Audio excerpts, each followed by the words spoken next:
በስተመጨረሻ ሌኩን እንግዲህ ቃልን ውሃ ውስጥ ዘፍቆ እንድትሞት ሊያደርጋት ችሏል ማለት ነው። እንግዲህ አሁን ላይ ሌኩን ይህንን ነገር ያደረገበት ምክንያት ምንድነው? ለገነት የብሌን እናት ሰላም እንደሆነች ነግረሻታል እያለ ነው እያስጨነቃት የሚገኘው ማለት ነው።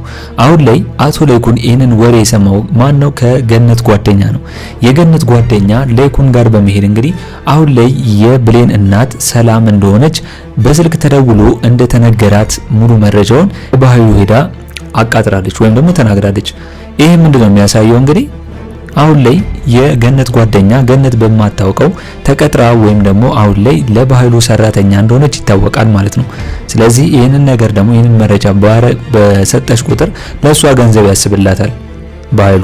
ስለዚህ ይህንን ነገር ደግሞ ማን ታደርጋለች ብሎ ያሰበ ሰዓት እንግዲህ ቃልን ነው። ምክንያቱም ቃል ከዚህ በፊት ፎክራ ነበር ይህንን ነገር አድርጋለሁ ወይም ደግሞ ታይኛለህ ብላ ስትፎክር ነበር። ያንን በርኩል አልሰጥሽም ባላት ሰዓት ማለት ነው። ስለዚህ አሁን ላይ ይህንን ነገር እንግዲህ ቃልን እዛዋ ውስጥ እየዘፈቀ ሊያወጣጣት ቢሞክርም ቃል ግን ያንን ድርጊት እንዳላደረገችና ለገነትም እንዳልደወለች ነው የተናገረችው።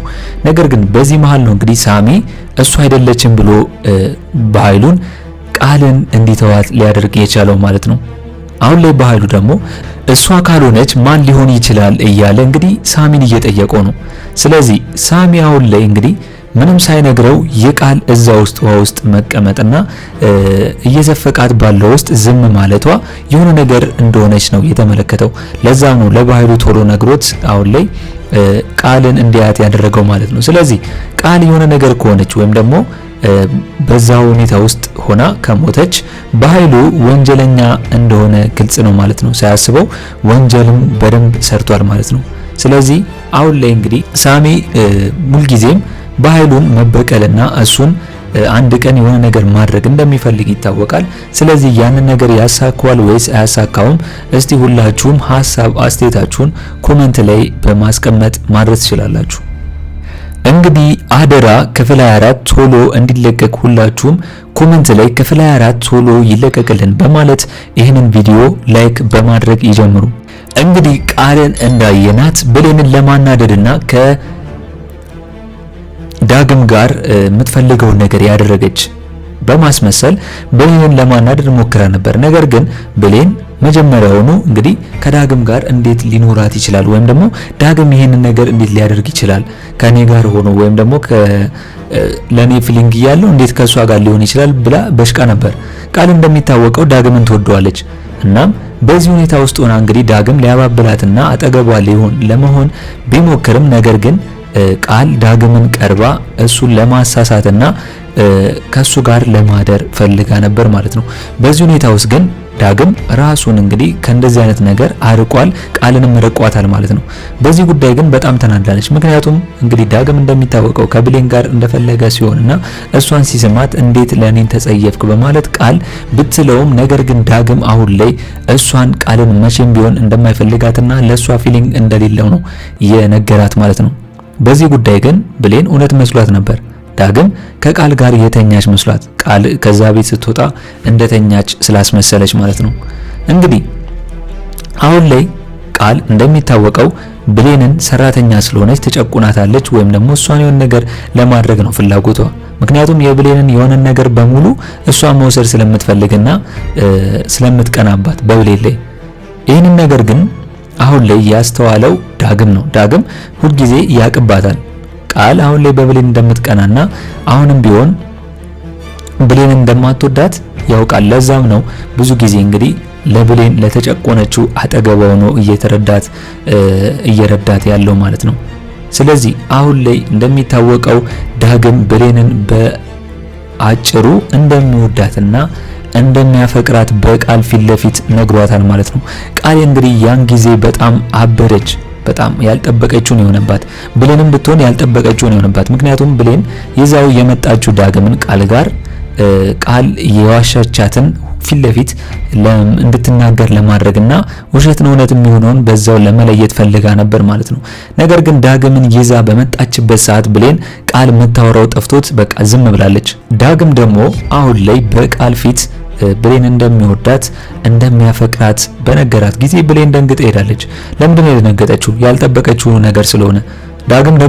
ዳግም ደግሞ እንግዲህ ለብሌን መች ነው ምነግራት እያለ ብዙ ጊዜ ሲኳትንና ሲያስብ እንደነበር ይታወቃል። ስለዚህ አጋጣሚውን ተጠቅሞ ዳግም መናገሩ ለብሌን ይሄ አሪፍ ነገር ነው። ምክንያቱም በቃል ፊት ለፊት ብሌንን እንደሚወዳት መናገሩ ለብሌን በጣም ትልቅ ደስታ ነው። ሁለተኛ ነገር ደግሞ ብሌንም ቢሆን ለዳግም ስሜት ስላላት ይሄ ነገር ከሱ ሲመጣ በጣም ነው ደስ ያላት። እስቲ እናንተስ ሁላችሁም ደስ ብሎናል የምትሉ ሁለቱ አንድ ላይ በመሆናቸውና ፍቅራቸውን አውጥተው በመገላለጻቸው እስቲ ደስ ያላችሁ ሁላችሁም ሐሳብ አስተያየታችሁን ኮሜንት ላይ ማስቀመጣችሁን እንዳትረሱ። እንግዲህ ገነት አሁንም ቢሆን ጓደኛዋን ማራቅ አለባት ብዬ ነው የማስበው። ጭራሽ አሁን ላይ በኃይሉ ገንዘቡን ከተቀበለች በኋላ እንደገና ገነት ጋር በመሄድ እያጣራች ነው የምትገኘው። ማን የደወለልሽ? እንደገና ደግሞ ያ ወሬ ውሸት ነው፣ ሰላም እናቷ ልትሆን አትችልም በማለት ምንም በማታውቀው ጭራሽ እናቷ ገነት ሰላም ጋር ለማገናኘት ወይም ደግሞ እንደገና ደግሞ ከብሌን ጋር ለማገናኘት ብትሞክርም ብታስብም ያ ነገር ግን ውሸትና ቅዠት እንደሆነ ለማሳመን እየሞከረች ነው። አሁን ላይ የገነት ጓደኛ ብሩን ከበላሽ በኋላ እንግዲህ በኃይሉ በጣም እየሰራችለት ነው የምትገኘው ማለት ነው። ስለዚህ ገነት ምን ማድረግ አለባት? መንቃት አለባት። ጓደኛዋን መስማት የለባትም። ያን ነገር ምንም ውሸትም ይሁን እውነት ይህንን ነገር ለብሌን ተናግራ ወይም ደግሞ የተነገራትን ነገር ለብሌን ተናግራ ብሌን በዲኤንኤ ምርመራ ራሷንና እናቷን ትክክለኛ እናትና ልጅ መሆናቸውን ማረጋገጥ ይቻላል ብዬ ነው ማስበው። ስለዚህ ገነት ፈጥና ይህንን ነገር ለብሌን እስካሁንም አልነገረቻትም። ነገር ግን በስተመጨረሻ አሁን ላይ ገነት ለብሌን እውነቱን መናገር አለባት ብዬ ነው ማስበው። እስኪ እናንተስ በዚህ ጉዳይ ሁላችሁም የተሰማችሁን ሐሳብ አስተያየታችሁን ኮሜንት ላይ አስቀምጡልኝ። እንግዲህ ቃል ዳግምና ብሌን አንድ ላይ በሆኑ ሰዓት በጣም ተናዳ እንግዲህ ዳግምም ብሌን እንደሚወዳት ብሌንም ለዳግም ፊሊንግ እንዳላትና ሁለቱም እንግዲህ ሲሳሳሙ ቃል ካየች በኋላ እንግዲህ ጨጓሯ ታሟል ማለት ነው። ይህንን ሁለቱን አንድ ላይ መሆን ስለማትፈልግ እንደገና ደግሞ የብሌን የሆነን ነገር በሙሉ መቀማት ስለምትፈልግ ሐሳቧ ስላልተሳካ ጨጓሯ ታሞ በንዴት እንግዲህ ልትወድቅ ነበር። ነገር ግን አሁን ላይ ቃል ችግር የሚያጣት እንደገና ደግሞ ተንኮለኛ ስለሆነች እሷ ላይ ደግሞ የበላይ በኃይሉ መጥቶ አንቋታል ማለት ነው። ምክንያቱም ለገነት ሰላም የብሌን እናት ነች ብለሽ ተናግረሻል በማለት ነው ይህንን ነገር ያደረገባት። ስለዚህ አሁን ይህንን ነገር በስተመጨረሻ ይቋጫል ብዬ ነው ማስበው። ምክንያቱም ሳሚ እሱ አይደለችም ካለ ወይ ራሱ ነው ወይም ደግሞ ሌላ የሚያስቡት ሰው ካለ ሊኖር ይችላል ብዬ ነው እንጂ ማስበው አሁን ላይ ከሳሚ ውጪ ከቃል ውጪ ማንም ሊናገር አይችልም ብዬ ነው ማስበው። ስለዚህ ቃል አሁን ላይ እንግዲህ እዛው ውስጥ በኃይሉ ከደፈቃት በኋላና ካሰቃያት በኋላ እውነት የመትረፍ እድሏ ከፍተኛ ነው ወይስ አይደለም? ምክንያቱም በጎን እንግዲህ ጨጓሯ እንደታመመ ይታወቃል። ያንን ክኒን ሳትውጥ ነው እነ በኃይሉ ዘው ብሎ የመጡባት ማለት ነው። ሳሚ ባያስታውት ኖሮ ወይም ደግሞ እሱ አይደለችም ብሎ ባይናገር ኖሮ ለኩን ቃልን ገሏት ነበር። ስለዚህ የመትረፍ እድል አላት ወይስ የላትም ቃል?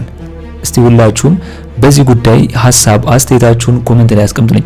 እንግዲህ የዛሬው አደራ ድራማ በጣም ነው ደስ ያለኝ። ደራሲውም እንግዲህ በጣም ነው ያጨበጨብኩለት። ምክንያቱም ምንጊዜም ብሌን ተበድላና ብሌን ተከፍታ ሁል ጊዜ ከምናይ አንዳንዴም ደግሞ እንዲሁ ብሌን እየሳቀችና እሷም ችግሯም ስቃይዋም ጠፍቶ ከእናቷ ጋር እንድትገናኝ ነው የኛም ሁሌ ፍላጎት ማለት ነው። እስቲ በዛሬው በአደራ ክፍል ያላችሁንና የተሰማችሁን ሐሳብ አስተያየታችሁን ኮሜንት ላይ በማስቀመጥ ማድረስ ትችላላችሁ። እንግዲህ በኔ በኩል የዛሬው አስተያየቴ ይህንን ይመስል ነበር። ለቻናሌ አዲስ ከሆናችሁና ሁላችሁም ሰብስክራይብ ያላደረጋችሁ ሁላችሁም ሰብስክራይብ በማድረግና የደውል ምልክቱን በመጫን ቤተሰብ እንድትሆኑን በአክብሮት እንጋብዛለን። በቀጣይ ክፍል እስከምንገናኝ ድረስ መልካም ቆይታ ይሁንላችሁ። ቻው ቻው።